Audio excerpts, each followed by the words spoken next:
deployment of naval vessels and aircraft in Caribbean waters, raising questions about the legality and intent of Washington's operations. The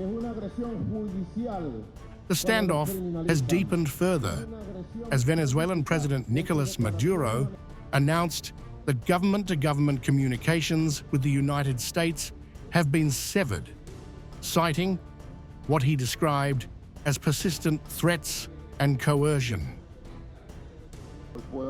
Today I can announce that communications with the U.S. government have been severed by them through their bomb threats, death threats, and blackmail. We will not accept such threats and coercive means, and they can never yield any results. The strikes are part of a broader U.S. military buildup in the region.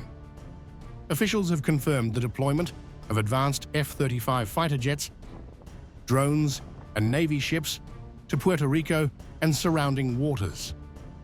Washington insists the operations target drug trafficking, but Caracas views the deployments as preparations for regime pressure and a potential confrontation over Caribbean influence and energy routes. Venezuela has responded with a massive nationwide military mobilization under the Sovereign Caribbean 200 campaign. Padrino praised the efforts, saying, "There is not one state, not one jurisdiction of the national territory that is not currently occupied by the Bolivarian National Armed Forces, conducting exercises and carrying out the task of defense."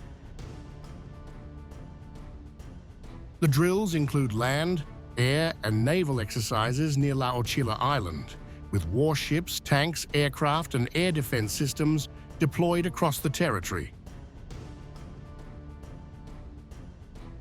With U.S. warships on patrol and Venezuelan forces vowing to face the threat wherever it comes from, the Caribbean sits on a knife's edge. What began as anti-drug operations is now shaping into a high-stakes geopolitical showdown, with each strike and maneuver carrying the risk of a wider confrontation that could reshape the balance of power in the Americas.